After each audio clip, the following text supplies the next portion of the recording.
지금 이 시간 우리 주님 말씀 신약성경 요한계시록 20장 11절부터 15절까지 말씀입니다. 신약성경 요한계시록 20장 11절부터 15절까지 말씀입니다. 11절부터 함께 같이 읽을까요? 시작.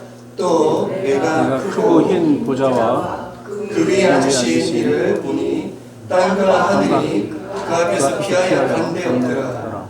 또 내가 보니 죽은 자들이 큰 자나 작은 자나 그 보좌 앞에 서 있는데 책들이 펴있고 또 다른 책이 펴졌으니 곧 생명책이라. 죽은 자들이 자기 행위를 따라 책들에 기록된 대로 심판을 받으니 바다가 그 가운데에서 죽은 자들을 내주고 또 사망과 음부도 그 가운데서 죽은 자들을 내주매 각 사람이 자기 행위대로 심판을 받고 사망과 음부도 불못에 던져지니 이것은 둘째 사망 곧 불못이라. 누구든지 생명책에 기록되지 못한 자는 불못에 던져지더라. 아멘. 지금 우리 교회는 2024년 1월 1일부터 성경을 한개같이 읽기 시작해서 성경의 마지막 책인 요한계시록을 오늘 아침에도 함께같이 읽었습니다. 그래서 오늘은 이제 이 연말을 맞이하는 우리가 우리 인생 마지막에 만나게 될 두 권의 책에 대해서 함께같이 은혜를 나누고 싶습니다. 그 특별히 오늘 본문은 조금은 쉽지 않은 성경장에 그렇게 포함이 되어져 있습니다. 그래서 이제 이 20장 안에는 크게 세 가지의 스토리가 기록이 되어져 있습니다. 첫 번째는 천년왕국. 기독교인들은 전부 다 잘 알죠. 천년왕국이 쓰여져 있고, 그리고 7년대 한난, 그리고 마지막 심판, 이 세 가지가 20장 한 장 안에 그렇게 소개가 되어져 있습니다. 이 세 가지는 이단들이 가장 사랑하는 성경 본문입니다. 그래서 많은 교회들이 이 20장을 의도적으로 피하기도 합니다. 그럼에도 불구하고 우리가 결단코 잊지 않아야 될 한 가지 중요한 사건이 이 안에 포함이 되어 있기 때문에 오늘 이 20장 말씀을 선택을 했습니다. 그래서 우리는 오늘 천년왕국이 무엇인지는 살펴보지 않을 거예요.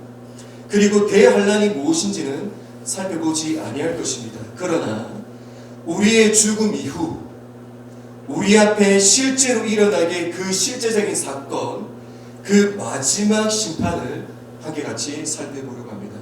그래서 오늘 성경은 우리의 죽음 이후에 마지막 심판이 어떻게 시작되는지를 먼저 소개를 하고 있습니다. 11절 말씀 한 번만 또 함께 같이 읽을게요. 11절 시작. 또 내가 크고 흰 보좌와 그 위에 앉으신 이를 보니 땅과 하늘이 그 앞에서 피하여 간데 없더라. 마지막 심판이 어떻게 시작되어지냐면 땅과 하늘이 하나님 앞에서 전부 다 사라졌다라고 성경은 그렇게 이야기를 하고 있습니다. 즉 하나님의 마지막 심판이 시작되면 그 즉시 이 땅과 이 하늘들은 전부 다 사라집니다. 심판 이후에 우리가 가게 될 새하늘과 새 땅 그리고 지옥만 남고 이 세상 모든 것은 전부 다 사라졌다라고 성경은 그렇게 이야기를 하고 있습니다. 그리고 두 번째는 고린도후서 5장 10절에 쓰여져 있는데요. 10절 시작. 이는 우리가 다 반드시 그리스도의 심판대 앞에 나타나게 되어 심판의 첫 번째 시작이 땅과 하늘이 전부 다 사라졌던 거죠. 그리고 이어서 두 번째는 우리에게 심판이 찾아온다라고 성경은 그렇게 기록을 하고 있습니다. 우리는 흔히 우리가 죽으면 하나님의 심판대 앞에 우리가 찾아간다, 우리가 간다라고 그렇게 흔히 생각합니다. 어제 새벽에도 이런 질문이 있었어요. 우리가 죽어서 심판대 앞에 갔는데 줄을 길게 서 있으면 이 줄을 기다리는 동안 얼마나 무서울까요? 얼마나 두려울까요? 앞에 사람이 심판받고 너 지옥, 앞에 사람이 심판받고 너 천국, 지옥, 천국, 이것을 뒤에서 앞에 심판을 보고 있으면 얼마나 무서울까요? 이 질문이 있었습니다. 그런데 10절을 보시면 우리가 심판대 앞으로 가는 것이 아니라 심판대가 우리 앞에 순식간에 나타난다라고 성경은 그렇게 소개를 하고 있습니다. 줄을 서서 기다리고 긴장할 틈도 없이 하나님의 심판이 즉각적으로 내 앞에 임한다라고 성경은 선포하고 있는 것이죠. 그리고 이제부터 그 하나님의 심판이 어떻게 시작되었는지를 살펴봤다면 이번에는 어떻게 진행되는지를 12절에서 소개합니다. 12절 또 같이 읽을게요. 시작. 또 내가 보니 죽은 자들이 큰 자나 작은 자나 그 보좌 앞에 서 있는데 책들이 펴 있고 또 다른 책이 펴졌으니 곧 생명책이라. 죽은 자들이 자기 행위를 따라 책들에 기록된 대로 심판을 받으니. 하나님께서 모든 인간에게 내일을 모르게 하셨습니다. 한 치 앞도 몰라요. 맞죠? 그래서 우리는 미래를 전혀 알 수 없습니다. 그런 하나님께서 우리들에게 죽음 이후는 알게 하셨습니다. 내일을 모르게 하셨던 그 하나님께서 죽음 이유를 알게 하셨던 그 이유는 우리들로 이 죽음을 준비하기 위함입니다. 죽음 이후에 어떤 일이 일어나는가, 무엇을 준비해야 하는가 12절을 통해서 알 수 있는 것은 죽음 이후 우리가 하나님 앞에 서게 되면 두 권의 책을 만나게 될 것이다라고 그렇게 선포하고 있습니다. 첫 번째 책은 책들이라고 쓰여져 있죠. 그리고 두 번째 책은 생명책, 즉 한 권입니다. 첫 번째 책은 책들이기 때문에 여러 권입니다. 몇 권인지는 모르지만 분명한 것은 여러 권들의 책들입니다. 그리고 두 번째 책은 한 권으로 이루어져 있습니다. 그래서 흔히 신학자들이 첫 번째 책을 행위록이라고 이야기하고 두 번째 책을 생명록이라고 이야기합니다. 우리가 죽어서 하나님 앞에 서게 되면 우리는 이 두 권의 책을 만나게 될 텐데 그 첫 번째 책은 우리의 모든 행위가 기록이 되어져 있는 행위록입니다. 성경은 하나님은 우리의 모든 행위를 기록하고 있다라고 성경에서 그렇게 기록을 하고 있는 것이죠. 성경은 인간의 존재를 어떻게 정의를 하냐? 크게 두 가지로 정의를 하거든요. 첫 번째는 하나님이 인간을 창조하셨다입니다. 하나님이 인간을 창조하셨다. 인본주의나 아니면 실존주의자들은 인간은 우연히 존재한다라고 그렇게 이제 흔히 이야기하죠. 그러나 성경은 우리 인간을 창조하신 분이 있는데 그분이 하나님이시다 그렇게 선언하고 있습니다. 하나님이 인간을 창조하셨다면 두 번째는 모든 인간은 목적을 가지고 있다입니다. 하나님이 창조하셨다면 그 피조물은 하나님의 특별한 목적을 소유하고 있다. 이것이 두 번째 정의입니다. 이 두 가지를 한 성경 구절에 담고 있는 성경이 있습니다. 에베소서 2장 10절인데요. 너무나 짧은 성경이지만 이 성경을 좀 기억하셨으면 좋겠습니다. 2장 10절에 보시면 우리는 그가 만드신 바라. 우리 성경에서는 하나님이 우리를 창조하셨다. 이 창조에 포인트를 두고 있는 것처럼 보입니다. 그러나 오늘 10절을 영어로 보면 We are God's masterpiece 이렇게 쓰여져 있죠. 마스터피스가 뭐죠? 하나님의 작품이죠. 걸작품이잖아요. 우리는 하나님의 걸작품입니다. 즉 하나님께서 인간을 창조하시는데 의도가 있다, 의미가 있다라는 그런 뉘앙스로 그렇게 해석을 했습니다. 그러나 세 번째 쓰여져 있는 헬라어는 어떻게 쓰여져 있냐면 아우트 가르 에스덴 포에마 이렇게 쓰여져 있습니다.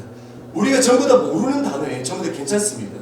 그러나 우리가 아우트 가르 에스덴 포에마 중에 포에마는 어디서 많이 들어보셨죠? 이 포에마에서 만들어진 영어 단어가 포이엠입니다. 포이엠이 어떤 뜻이죠? 시라는 뜻이죠. 시. 즉 하나님께서 어떻게 말씀하셨냐면 우리는 하나님의 시다. 이렇게 성경 오늘은 쓰여져 있습니다. 헬라 인문 그대로 지역하면 너는 나의 시다. 이렇게 기록이 되어져 있는 것입니다. 내가 너를 창조했다. 이 범위를 넘어서 너는 나의 시다. 모든 시는 고유하고 유일하죠. 그래서 모든 시는 그 시 자체로 가치와 아름다움을 품고 있습니다.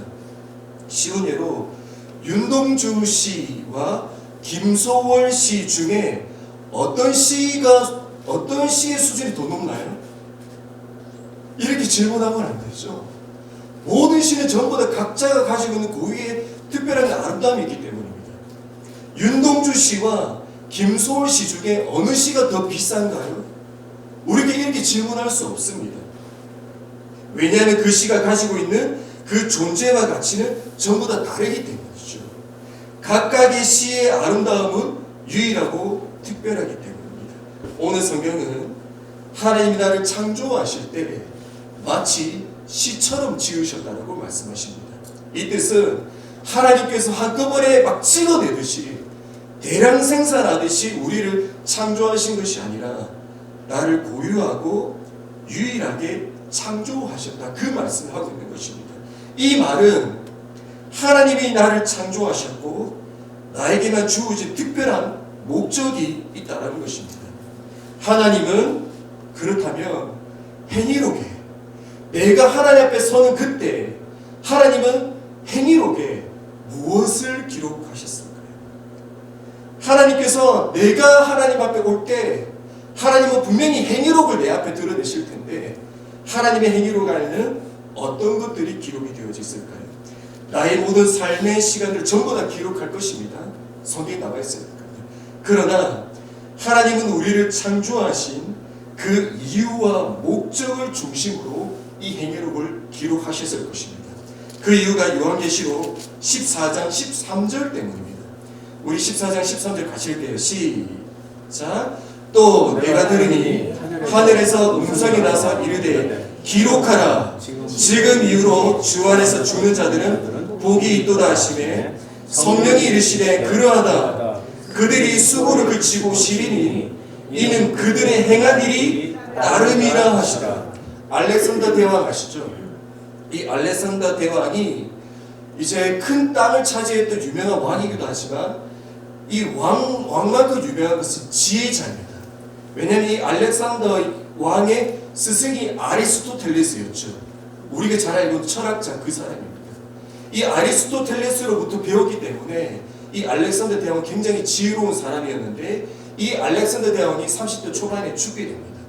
그런데 알렉산더 대왕이 죽음 직전 그가 이제 그 갇히게 될 그 간을 특수 제작하죠. 우리가 잘 알고 있는 스토리입니다. 큰 간을 만드는데 오른쪽과 왼쪽에 각각 구멍을 했죠. 그리고 알렉산더 대왕이 눕고 그리고 난 이후에 오른손과 왼손을 밖으로 뺍니다. 그리고 손발을 펴서 그렇게 죽었죠. 어떤 메시지를 전달을 하고 싶었던 것일까요? 천하를 호령했다 할지라도 죽음 이후 그 어느 것도 소유할 수 없는 것이 우리 인생이다. 인생의 험함을 후세대에게 알려주고 싶었던 것입니다. 그런데 성경은 그렇게 이야기하지 않습니다. 우리의 죽음 이후에도 기록에 남으며 죽음 이후에도 우리들을 따라오는 것이 있다라고 오늘 13절에서 12절에서 그렇게 선언하고 있는 것입니다. 무엇이죠? 그들이 수고를 그치고 쉬리니 이는 그들의 행한 일이 따라옵니다. 즉 하나님은 행위록에 무엇을 기록하냐면 그들이 이 땅에서 행했던 하나님께 드렸던 순종과 그 믿음의 흔적들이 기록되고 따라온다라고 말씀을 하고 있는 것입니다. 아멘. 그래서 우리는 행위록 하면 두렵잖아요. 왜냐하면 행위록은 심판의 근거거든요. 하나님께서 심판하실 때 이 행위록을 가지고 심판하시겠다라고 말씀하셨기 때문입니다. 그래서 심지어 그리스도인들도 행위록 앞에 서면 위축되게 됩니다. 하나님 앞에 부끄럽고 죄송해요.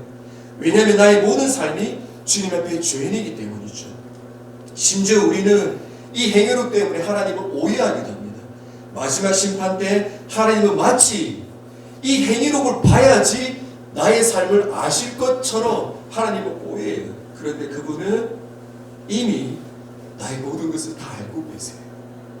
우리가 하나님의 심판 앞에 설 때 하나님이 행위록을 보고 우리를 검색해서 우리를 아시는 분이 아니라 하나님은 우리의 이미 모든 것을 전부 다 알고 있다는 것입니다. 그래서 우리가 그분 앞에 서자마자 우리가 하나님 앞에서 입을 떼기도 전에 하나님께서 먼저 아시고 먼저 말씀하셨다. 내가 너를 안다. 내가 너를 사랑한다. 내가 너를 보고 싶었다. 적어도 하나님을 사랑하는 우리들에게 있어 그 행위록은 하나님이 우리를 정죄하고 심판하시기 위함이 아니라 하나님께서 우리 인생에 행하신 그분의 위대한 업적과 은혜들로만 가득히 채워져 있을 것입니다. 우리의 인생은 나띵이잖아요. 우리 인생은 아무것도 없잖아요. 아무것도 없는 이 인생 가운데 이 행위록을 통해 우리도 그때서야 비로소 알게 되는 진실과 사실이 무엇이었냐면 나띵이었던 나의 인생 가운데 나는 알지 못했고 나는 보지 못했던 그 순간 가운데 끊임없이 하나님의 은혜와 하나님의 사랑과 하나님의 긍휼하심이 나의 모든 행위와 나의 모든 삶 가운데 신실하게 일하셨던 그 하나님을 우리가 언제 알 수 있을까요? 우리 또한 하나님 앞에 그 서서 행위록을 통해서 비로소 우리 또한 그때 알게 되어지는 것입니다. 그래서 우리가 하나님 앞에 행위록을 보잖아요. 다른 믿지 않는 모든 사람들은 심판의 근거가 되지만 우리가 하나님 앞에 서 있는 그때의 이 행위록을 통해서 우리가 알 수 있는 것은 이전에 내가 알지 못했고 이전에 내가 만나지 못했던 나를 뜨겁게 사랑하시고 지키시고 보호하시고 인도하셨던 내가 알지 못했던 그 신실하신 하나님을 그때서야 비로소 알고 만나게 되는 것입니다. 그래서 이 행위록은 우리 그리스도인들은 두려워하는 이 행위록을 통해서 하나님은 그분이 나를 얼마만큼 사랑하시는지 증명하실 것입니다. 그 책이 행위록. 그리고 두 번째 책은 생명책입니다. 이 생명책은 풀네임이 있습니다. 우리는 생명책 하지만 이 생명책의 풀네임이 요한계시록 13장과 21장에 나와 있는데요. 먼저 요한계시록 13장 18절에 죽임을 당한 어린 양의 생명책에 27절에 오직 어린 양의 생명책에 기록된 자들만 들어가요. 생명책의 풀네임이 뭐냐면 어린 양의 생명책입니다. 생명책 앞에는 이 두 구절 18절 27절을 제외하고는 그 어떤 수식어도 존재하지 않습니다. 유일하게 생명책 앞에 존재하는 수식어가 있는 유일한 이 두 구절이 어린 양이에요. 그래서 이 생명책을 이해하기 위해서는 먼저 어린 양을 알아야 합니다. 내가 생명책에 기록이 되어졌는지 안 되어졌는지 그곳에 관심이 아니라 이 생명책의 주인이신 이 생명책의 원저자이신 어린 양을 먼저 알아야 하는 것이죠. 이 어린 양은 이스라엘이 언제 출애굽을 하죠? 6월절에 출애굽하잖아요. 이스라엘이 출애굽을 할 수 있었던 유일한 이유는 6월절이 있었기 때문입니다. 이스라엘이 하나님 마지막 심판이 임할 그때에 애굽 사람은 죽었는데 이스라엘 사람들은 살았어요. 이 기준이 어떤 거였죠? 이 기준이 뭐죠? 이스라엘 사람들은 착하고 애굽 사람은 악했을까요? 아니죠. 전혀 아닙니다. 출애굽기를 보면 전부 다 나오잖아요. 이스라엘 백성은 끊임없이 하나님을 대적하고 우상을 섬겼던 사람이에요. 애굽 사람과 똑같이 악했고 어쩌면 더욱더 악했던 사람입니다. 그러면 왜 이들이 살았을까요? 오직 어린 양의 피 때문이잖아요. 피가 생명과 사망을 결정합니다. 그래서 하나님께서 나를 선택하신 이유가 신약성경 베드로전서 1장 2절에 이렇게 쓰여져 있습니다. 시작. 예수 그리스도의 피 뿌림을 얻기 위하여 택하심을 받은 자들에게 편지하노니. 왜 하나님께서 우리들을 선택하셨냐면 예수 그리스도의 피를 뿌리기 위해서 선택하셨다고 말씀하고 있습니다. 마치 6월절에 이스라엘 백성의 문설주와 임방에 피를 발라 그 모든 사람을 구원했던 것처럼 피를 뿌려 그 피로 그 사람을 구원하는 것입니다. 하나님은 나를 선택하셨고 어린 양 예수 그리스도는 그분의 피를 뿌려 나에게 피를 발라 이 모든 구원을 성취하셨습니다. 그래서 히브리서 11장에 믿음의 사람들이 나오잖아요. 그런데 이 믿음의 사람들을 어떻게 소개하냐면 그 다음 장인 12장 1절에 이렇게 쓰여져 있습니다. 시작. 이러므로 우리에게 구름같이 둘러싼 허다한 증인들이 있으니 모든 무거운 것과 얽매이기 쉬운 죄를 벗어버리고 인내로서 우리 앞에 당한 경주를 하며. 히브리서 11장의 이 사람들이 누구냐면 죄와 싸우며 마지막까지 믿음을 지킨 사람들이에요. 그런데 이들은 어떻게 마지막까지 믿음을 지킵니까? 성경에 보니까 믿음을 지키다가 중간에 배교하고 예수 그리스도를 떠났던 수많은 사람들이 언급이 되고 등장하는데, 히브리서 11장에 언급된 이분들은 어떻게 마지막까지 믿음을 지켰죠? 그 해답이 그 다음 절입니다. 2절에 나와 있습니다. 2절 시작. 믿음의 주여 또 온전하게 하시니 예수를 바라보자. 예수를 바라봄으로 그 믿음을 지켰는데, 근데 예수를 바라보자 이렇게 이야기하면 되는데 이 예수가 누군지를 앞절에서 설명합니다. 이 예수가 누구냐면 믿음의 주여 온전하게 하시는 이로 소개되어 있죠. 여기서 믿음의 주 할 때 주가 헬라어로 알케이고스라는 단어입니다. 이 알케이고스가 1번 뜻이 어떤 뜻이냐면 저자라는 뜻입니다.